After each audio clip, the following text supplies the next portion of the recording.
Malta hija fost 5 pajjiżi biss madwar id-dinja li ċittadini LGBTIQ tagħhom għandhom id-drittijiet imħarsa fil-Kostituzzjoni.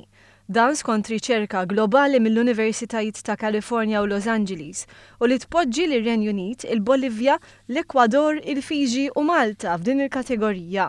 Ir-rapport analizza l-Kostituzzjoni ta' 193 pajjiż membru tan-Nazzjonijiet Magħquda u riċerkaturi li ħadmu fuqu qalu li huwa l-aktar studju dettaljat sal-lum. Minkejja li hemm 22 pajjiż li daħlu dritt ta' żwieġ bejn persuni gay, ir-riċerka tgħid li n-nuqqas ta' drittijiet fil-Kostituzzjoni xorta waħda tħalli lok għad-diskriminazzjoni. Saħansitra mbagħad jeżistu 13-il pajjiż li fil-Kostituzzjoni tagħhom daħlu l-projbizzjoni ta' żwieġ bejn persuni gay. Amy Robb, riċerkatriċi u awtur ta' dan l-istudju, qalet li l-maġġoranza tal-pajjiżi madwar id-dinja jiggarantixxu drittijiet ugwali fuq il-bażi ta' ġeneru, etniċità jew reliġjon fil-Kostituzzjoni.